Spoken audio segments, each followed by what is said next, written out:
नमस्कार, राम राम साहब, मैं रेणुका चौधरी और आप देख रहे हैं द इंडिया मूव। बिहार की सियासत में हलचल तेज हो गई है और आने वाले चुनाव से पहले राजनीति में नए समीकरण बनने और बिगड़ने के संकेत भी मिलने लगे हैं। हर दल अपनी पार्टी को मजबूत करने में जुटा है, लेकिन सबसे बड़ी माथापच्ची सीट बंटवारे को लेकर चल रही है। एक ओर तो एनडीए गठबंधन में अंदरूनी टकराव दिखाई दे रहा है, तो वहीं दूसरी ओर विपक्षी इंडिया गठबंधन की अपनी रणनीति को धार भी दे रहा है। खास बात यह है कि इंडिया के दो सहयोगी दल हिंदुस्तानी आवाम मोर्चा और लोक जनशक्ति पार्टी यानी रामविलास पार्टी के बीच बयानबाजी और सीटों की खींचतान ने माहौल को और भी गर्मा दिया है। एलजेपी प्रमुख चिराग पासवान की 40 से अधिक सीटों की मांग को लेकर हम प्रमुख जीतन राम मांझी ने नाराजगी जताई है और 2020 में पासवान की बगावत को हवाला देते हुए जेडीयू को हुए नुकसान की याद भी दिलाई। मांझी ने हाल ही में दिल्ली में पार्टी कार्यकारिणी की बैठक में दिए गए अपने बयान पर सफाई देते हुए कहा कि 243 सीटों पर चुनाव लड़ने की बात सिर्फ पार्टी कार्यकर्ताओं का हौसला बढ़ाने के लिए कही गई थी, न कि एनडीए से अलग होने के संकेत के तौर पर। देखिए वीडियो में मांझी ने क्या कुछ कहा। देखिए, एनडीए में सीट शेयरिंग का कोई झमेला नहीं है। जो हेड क्वार्टर से लोगों को आदेश मिलेगा वो मान्य होगा और वो हम समझते हैं राष्ट्रपति जो उपराष्ट्रपति का चुनाव है उसके बाद में ये बातें होगी। देखिए, कार्यकर्ताओं का मनोबल बढ़ाने के लिए कभी कभी कुछ बातें बोल देनी पड़ती है। हमने कार्यकर्ताओं को मनोबल बढ़ाया कि आप लोग सभी सीटों पर तैयार रहिए। कहीं ऐसी ज़रूरत हो सकती है कि सभी सीट पर लड़ना पड़ जाए और स्वाभाविक भी है, जब हम एनडीए को मदद करेंगे तो सभी सीट पर लड़ना होगा। अब देखिए, उनकी बात मैं नहीं कह सकता हूँ, उनका चरित्र और चाल 2020 से आप लोग देख रहे हैं, इसलिए उनके बारे में मैं नहीं कहता हूँ। इतना ज़रूर कहना चाहता हूँ कि अभी एनडीए की ज़रूरत है भारत में और बिहार में। वैसी परिस्थिति में एनडीए कमज़ोर नहीं हो, हर एनडीए के जो अंग है उसको चाहिए कि मदद करें। ये ऐतिहासिक फैसला है।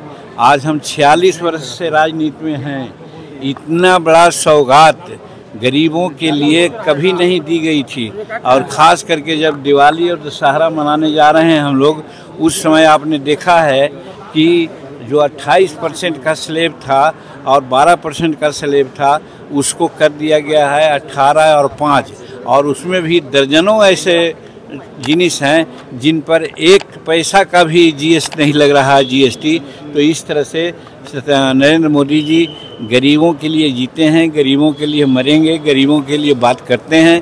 वैसी परिस्थिति में जो भी संभव था उन्होंने किया है। इससे एक तो हमारा जितना महंगाई है, महंगाई का मुद्दा लोग बनाते थे, वो मुद्दा साफ होता है, और दूसरे तरफ दूसरे देश जो गिदड़ भभकी दे करके हम पर दबाव डालना चाहते हैं उनको भी इससे जवाब मिल जाएगा। उन्होंने साफ किया है कि एनडीए में किसी तरह का मतभेद नहीं है और सीट बंटवारे का फॉर्मूला उपराष्ट्रपति चुनाव के बाद तय भी किया जाएगा। वहीं दूसरी ओर विपक्षी इंडिया गठबंधन भी मैदान में मजबूती से उतरने की तैयारी भी कर रहा है।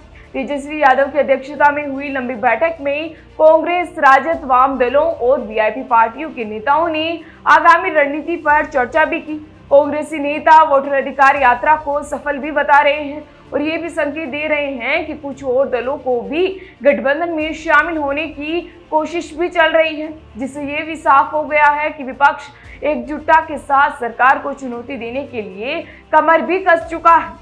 साथ ही कांग्रेस प्रदेश अध्यक्ष राजेश कुमार ने भी जल्द ही सीट बंटवारे के फॉर्मूले पर सहमति बनने का संकेत दिया, जबकि वीआईपी प्रमुख मुकेश साहनी ने कहा कि 15 सितंबर तक सीट बंटवारे पर अंतिम फैसला भी हो सकता है। हालांकि उन्होंने ये भी जोड़ा है कि फिलहाल वे अपनी अपेक्षाओं को सार्वजनिक नहीं करेंगे। इन दोनों गठबंधनों की गतिविधियों से ये स्पष्ट हो गया है कि बिहार में चुनावी बिगुल बज चुका है।